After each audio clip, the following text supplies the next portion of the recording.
L'impact d'une relation maternelle toxique sur la structuration psychique en petite enfance.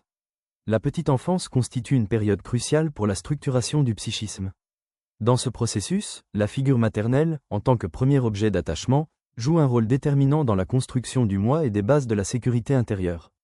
Lorsque la mère adopte des comportements qualifiés de toxiques, c'est-à-dire caractérisés par de l'instabilité affective, du contrôle excessif, de la critique permanente ou une absence d'empathie, elle engendre des perturbations dans l'intégration émotionnelle de l'enfant.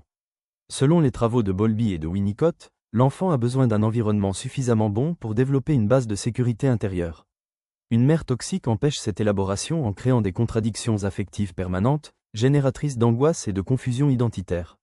L'enfant développe alors des stratégies d'adaptation pathologiques, faux self, inhibition affective, hypervigilance, qui entravent sa capacité à s'autonomiser. Ces perturbations peuvent se manifester à long terme sous forme de troubles anxieux, dépressifs, de difficultés d'attachement, ou d'une altération du schéma corporel et narcissique. L'approche clinique souligne donc l'importance de la qualité du lien précoce dans le développement de la santé mentale future.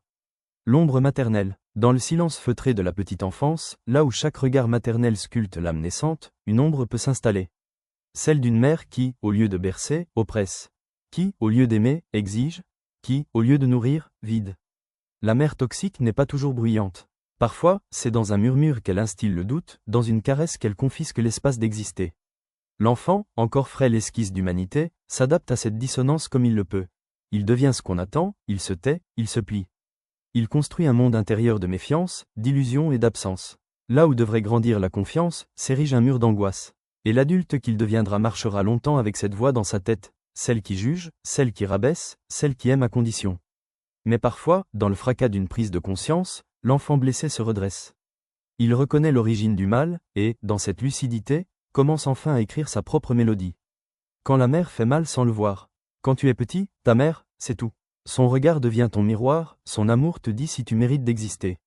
Mais quand cette mère est toxique, quand elle t'aime mal, trop ou pas assez, elle te casse sans même s'en rendre compte. Elle te dit que tu es trop sensible, que tu n'es jamais assez, que tu devrais avoir honte. Elle te fait croire que l'amour, c'est la peur de décevoir, l'obligation de plaire, la culpabilité d'être soi. Tu grandis avec un vide, un doute qui ne te quitte pas. Dans ta tête, sa voix devient la tienne. Tu doutes de toi, tu te critiques, tu te retiens. Et tu crois que c'est normal, que c'est toi le problème. Jusqu'au jour où tu comprends, ce n'était pas de l'amour, c'était un pouvoir. Ce jour-là, tu commences peut-être à te libérer, à reconstruire ton monde, un mot après l'autre, un soin à la fois. Parce que ce n'est pas toi qui étais trop, c'était elle qui ne savait pas aimer.